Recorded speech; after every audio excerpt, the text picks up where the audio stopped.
Bom dia, queridos irmãos, queridas irmãs.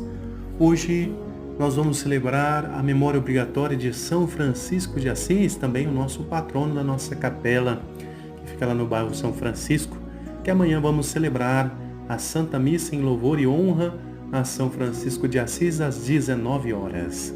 Então você está convidado a participar conosco desse dia tão especial para a nossa comunidade, para todos os devotos também, de São Francisco. Mas também vamos refletir hoje sobre o Evangelho de Lucas, capítulo 10, dos versículos 17 a 24. O Senhor esteja convosco, Ele está no meio de nós. Proclamação do Evangelho de Jesus Cristo segundo Lucas. Glória a vós, Senhor. Naquele tempo, os 72 voltaram muito contentes, dizendo: Senhor, até os demônios nos obedeceram por causa do teu nome.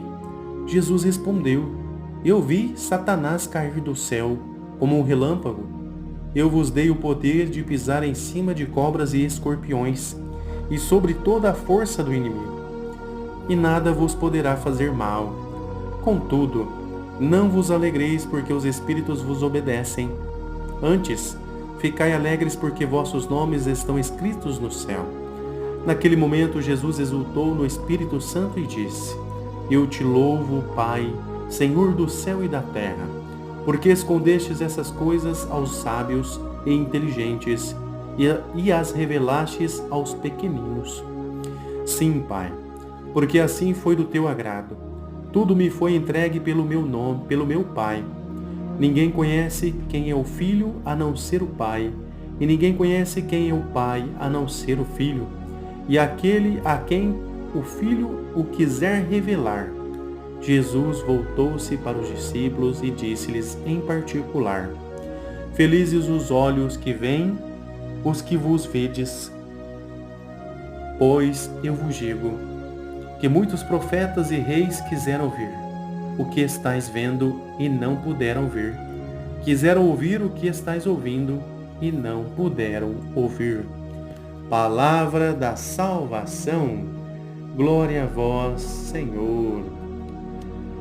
Amados irmãos, hoje, dia 4 de outubro, neste sábado, nós celebramos a memória de São Francisco de Assis,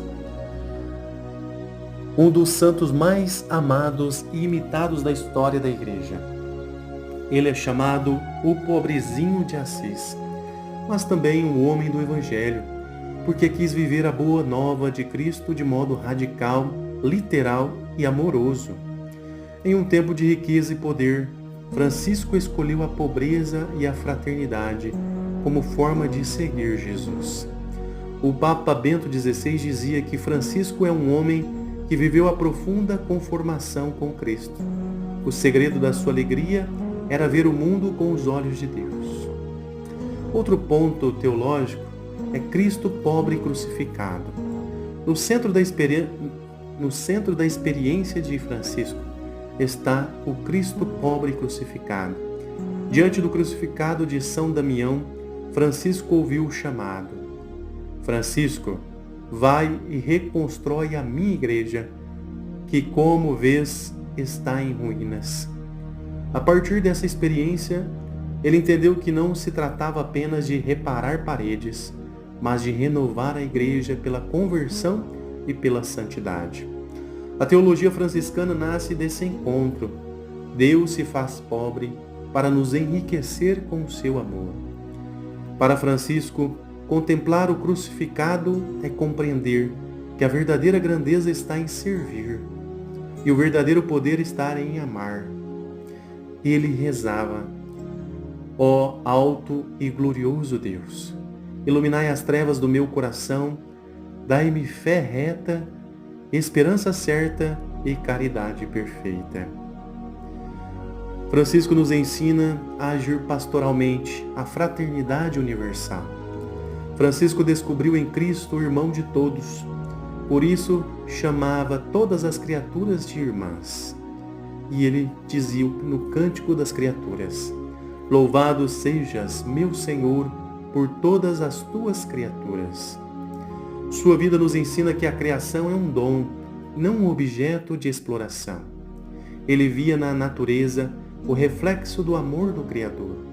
Por isso, o Papa Francisco, na Laudato Si, nos recorda que São Francisco é o exemplo de uma ecologia integral que une o cuidado da natureza ao cuidado dos pobres.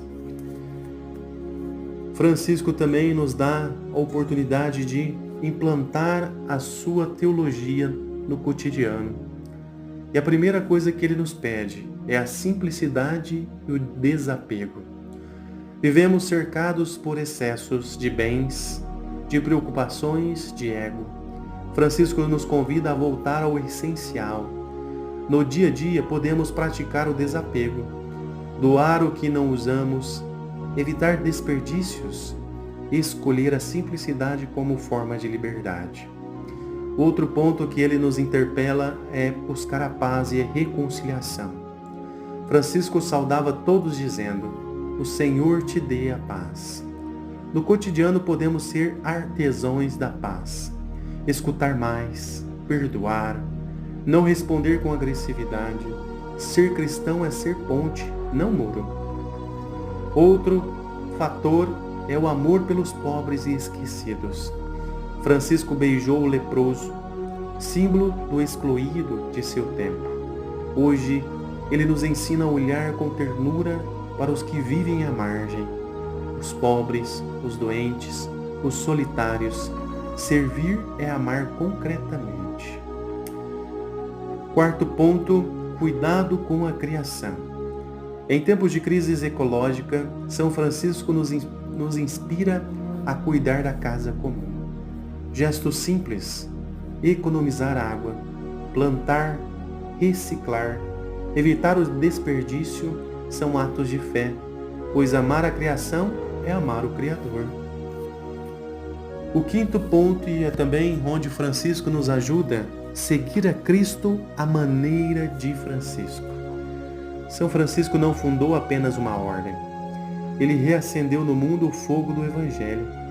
Ele quis seguir nu o Cristo nu, desprendido de tudo, mas cheio de amor divino. Sua vida é um apelo para cada um de nós. Viver o Evangelho com radicalidade e alegria. Rezemos com ele, portanto. Senhor, fazei-me instrumento de vossa paz. Onde houver ódio, que eu leve o amor. Onde houver ofensa, que eu leve o perdão. Então, Francisco nos ensina a colocar pontos práticos. Viva com simplicidade. O essencial basta. Seja instrumento de paz. Reconcilie, não divide. Ame os pobres e marginalizados. Neles Cristo habita. Cuide da criação. Ela é reflexo do amor de Deus. Tenha alegria evangélica. Um coração livre brilha mesmo na pobreza. Então, meus irmãos e irmãs, hoje eu deixo essa reflexão que São Francisco nos interpela a ter um coração despojado das vaidades, da soberba, do orgulho, mas praticar a simplicidade, principalmente a humildade. Como ele sempre dizia, a humildade ela é capaz de abrir todas as portas, inclusive a do céu. Que possamos então buscar essa humildade que nos infla, que nos dá a oportunidade de Cristo vivenciar cada ponto que nós atuamos na nossa comunidade. E possamos ser como São Francisco, olhar aos mais necessitados, mas também olhar aos bens que Deus nos deu por meio da sua criação e cuidar bem deles, zelar por eles. E assim possamos ter a casa comum bem cuidada. Então deixe aqui nos comentários aquilo que você achou do Evangelho, aquilo que você hoje deixou São Francisco trabalhar para que você possa mudar na sua vida, colocar em prática coisas novas, desapegar de coisas que são supérfluas ao amor de Deus e que você então possa fazer essa experiência mais profunda. Vamos fazer juntos essa Lectio Divina. Eu espero aqui nos seus comentários para a gente poder comentar e vivenciar cada vez mais o Evangelho de Deus. O Senhor esteja convosco, Ele está no meio de nós. Desça sobre vós, sobre a vossa família, a bênção do Deus Todo-Poderoso. Ele que é Pai, Filho e Espírito Santo. Amém.